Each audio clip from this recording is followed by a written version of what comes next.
Hi hello நண்பர்கள் அனைவருக்கும் வணக்கம். இன்றைக்கி இந்த வீடியோவில் பார்த்தீங்கன்னா ஜீரக சம்பா பிரியாணி எப்படி குக்கர்லேயே வீட்டில் பண்ணுறது அப்படின்றத பார்க்க போகிறோம்.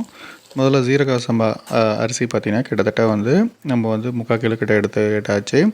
இதில் பார்த்திங்கன்னா நல்லா கழுவி அதில் இருக்கிற அழுக்கு எல்லாத்தையுமே எடுத்துகிட்டு நம்ம தண்ணியில் ஊற வச்சாச்சு. இந்த பக்கம் பார்த்திங்கன்னா குக்கர் எடுத்துக்கிட்டு அதில் தேவையான அளவுக்கு எண்ணெய் உங்களுக்கு அதிகமாக வேணுன்னா அதிகமாக போட்டுங்க. நாங்கள் 4 ஸ்பூன்லேருந்து 5 ஸ்பூன் போட்டிருக்கோம். அதுக்கப்புறம் பேருக்கு 2 லவங்கம், பட்டை, ஏலக்காய் 1 போட்டாச்சு. வெங்காயம் பார்த்திங்கன்னா ஒரு 1/4 கிலோவுக்கு கம்மியாக இருந்தாலே போதும். அது மட்டும் போட்டாச்சு. ஏன்னா இது மசாலா கம்மியாக தான் பண்ண போகிறோம்.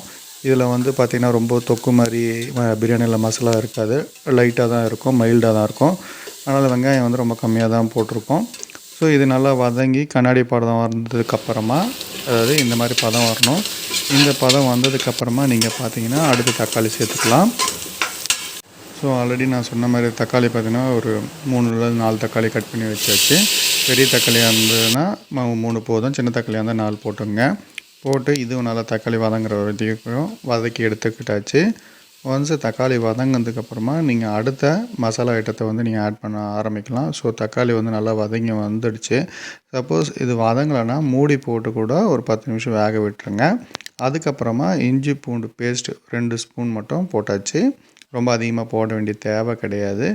இஞ்சி பூண்டு பேஸ்ட்டு போட்டதுமே உங்களுக்கு அடி பிடிக்க ஆரம்பிச்சிடும். நல்லா கலரி விட்டுக்கிட்டே இருங்க. ஒன்ஸ் அந்த பச்சை வாடை போனதுக்கப்புறமா இமீடியட்டாக கழுவி வச்சுருக்க சிக்கன், இது பார்த்திங்கன்னா 1 கிலோ சிக்கனு, இதை நம்ம அதில் ஆட் பண்ணியாச்சு. ஒன்ஸ் இதை ஆட் பண்ணிவிட்டு நல்லா மசாலா எல்லா பக்கமும் கலக்கிற மாதிரி நம்ம கலரி விட்டாச்சு.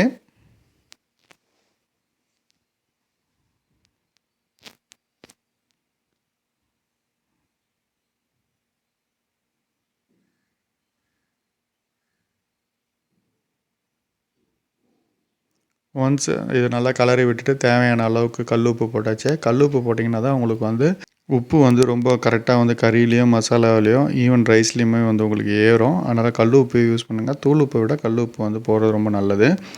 ஸோ அதுக்கப்புறமா இது நல்லா ஒரு வதக்கி விட்டுட்டு அதுக்கப்புறமா நம்ம எடுத்து வச்சுருக்க மிளகாத்தூள், ஸோ நாங்கள் 2 ஸ்பூன் போட்டாச்சு. நீங்கள் உங்களுடைய மிளகா காரத்துக்கு ஏற்ற மாதிரி ஆட் பண்ணிங்க. எலுமிச்சம், பச்சை மிளகா 2, புதினா பார்த்தீங்கன்னா ஜஸ்ட்டு ஒரு கையளவுக்கு இருந்தால் போதும்.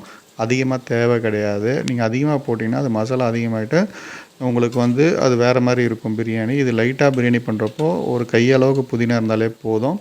ஸோ மிளகாத்தூளை போட்டு ஒரு கலரி விட்டுட்டு அதுக்கு அடுத்ததான் நம்ம எடுத்து வச்சுருக்க அடுத்த ஐட்டம் எல்லாத்தையுமே போட ஆரம்பித்தாச்சு. அதில் முக்கியமாக நம்ம என்ன ஆட் பண்ணுறோம் அப்படின்னு பார்த்திங்கன்னா, நம்ம பச்சை மிளகா ஆட் பண்ணுறது ரொம்ப முக்கியம். சிலர் இனிஷியலாக எண்ணெய் வதக்கும் போதே போட்டுருவாங்க. நம்ம இது கொதித்து வேகிற ஸ்டேஜில் தான் அந்த பச்சை மிளகாவை நம்ம ஆட் பண்ணுவோம். அதனால் இது வேகும்போது பச்சை காரம் உங்களுக்கு இறங்கியிருக்கும். அதனால் நீங்கள் மிளகாத்தூள் கம்மியாக போட்டு இதில் போடுறப்போ நீங்கள் சாப்பிட்றப்போ மெல்றப்போ அந்த காரம் அந்த காட் உங்களுக்கு ஃபீல் ஆகும். அது சாப்பிட்றதுக்கு கொஞ்சம் பிரியாணி கடை பிரியாணி மாதிரியே டேஸ்ட்டாக இருக்கும். அதுக்கப்புறம் தயிர் பார்த்திங்கன்னா ஒரு 1/2 கப் எடுத்துக்கிட்டாச்சு. இது இருந்தால் தான் உங்களுக்கு புளிப்பு சுவை அதிகமாக தரும். சப்போஸ் நீங்கள் தக்காளி அதிகமாக சேர்த்துருந்தீங்கன்னா நீங்கள் இதை கம்மியாக்கிங்க. அதே மாதிரி எலுமிச்சம் பழம் அதிகமாக போடுறீங்க அப்படின்னாலும் நீங்கள் தயிரை குறைச்சிக்கலாம். அப்படி இல்லாத பட்சத்தில் 1/2 கப்லேருந்து 1 கப்பு தயிர் வரைக்கும் போடலாம். புளிப்பு அதிகமாக இருந்தால் 1/2 கப்பே போட்டுங்க. போட்டுட்டு கலரி விட்டு ஒரு வேக்காடு வரட்டும்னு விட்டாச்சு.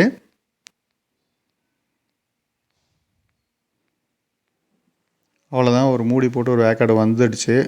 இது கொதி வந்ததுக்கப்புறமாவே கறி பார்த்திங்கன்னா நம்மளுக்கு வேக்காடு கரெக்டாக இருக்கான்னு செக் பண்ணிடலாம்.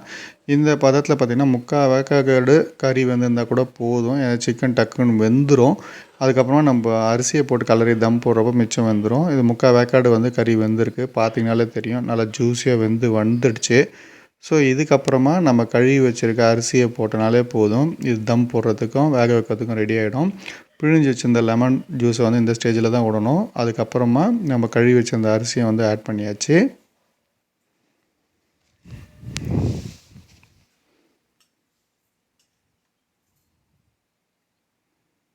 ஸோ அரிசி கழுவின தண்ணியிலேயே நீங்கள் தண்ணி வேணால் ஊற்றிங்க. அப்போ தான் பிரியாணியோடைய ஃப்ளேவர் நல்லாயிருக்கும். பிரியாணிக்கு முக்கியமாக ரைஸ் தான். எந்த ரைஸ் நீங்கள் குவாலிட்டி ஆஃப் ரைஸ் வாங்குறீங்க அப்படின்றது தான். சப்போஸ் அரிசியில் நீங்கள் காம்ப்ரமைஸ் பண்ணிங்கன்னா அது என்ன பண்ணாலும் கடைசியில் பார்த்தீங்கன்னா வீட்டு சாப்பாடு மாதிரி ஆகிடும். உங்களுக்கு கரெக்டாக வராது. ஸோ அதனால் கடையில் வாங்குறப்போ ஜீரக சம்பா நல்ல ரைஸாக பார்த்து வாங்குங்க. அதுவும் பார்த்திங்கன்னா கொஞ்சம் பழைய ரைஸாக இருந்ததுன்னா நல்லாவே மணமாக உங்களுக்கு வரும். ஸோ இதை போட்டு ஒரு வேக்காடு வைக்கிறதுக்காக நம்ம விசில் வச்சாச்சு. நம்ம கரெக்டாக 3 விசில் தான் வச்சோம். 3 விசில் வச்சதுக்கப்புறமா தம்மு போகிற வரைக்கும் வெயிட் பண்ணிவிட்டு ஓப்பன் பண்ணியாச்சு. பார்த்தீங்களா இப்படி உதிரி உதிரியாக நம்மளுக்கு என்ன சொல்கிறது, ஸ்டார் பிரியாணி மாதிரியே, ஆம்பு ஸ்டார் பிரியாணி மாதிரியே வந்துடுச்சு. இதுக்கே பார்த்திங்கன்னா நம்ம புதினா கம்மியாக தான் போட்டோம், அதுக்கே மசாலா அதிகமாக வந்திருக்கு இது. ஸோ பார்க்கவே நல்லா இருந்தது, சாப்பிட்றதுக்கும் இது ரொம்ப நல்லா இருந்தது. நீங்களும் இதே மாதிரி சிம்பிளாக உங்கள் வீட்டிலேயே செஞ்சு பாருங்கள் குக்கரில். அருமையான இந்த பிரியாணி வந்து உங்களுக்கும் வரும். ஓகே ஃப்ரெண்ட்ஸ், இன்றைக்கி இந்த வீடியோவை நீங்கள் பொறுமையாக பார்த்ததுக்காக நன்றி. மேலும் இது மாதிரி வீடியோக்களை நான் தொடர்ச்சியாக போகிறதுக்கு என்னை சப்போர்ட் பண்ணுங்கள், சப்ஸ்கிரைப் பண்ணுங்கள். தேங்க்யூ.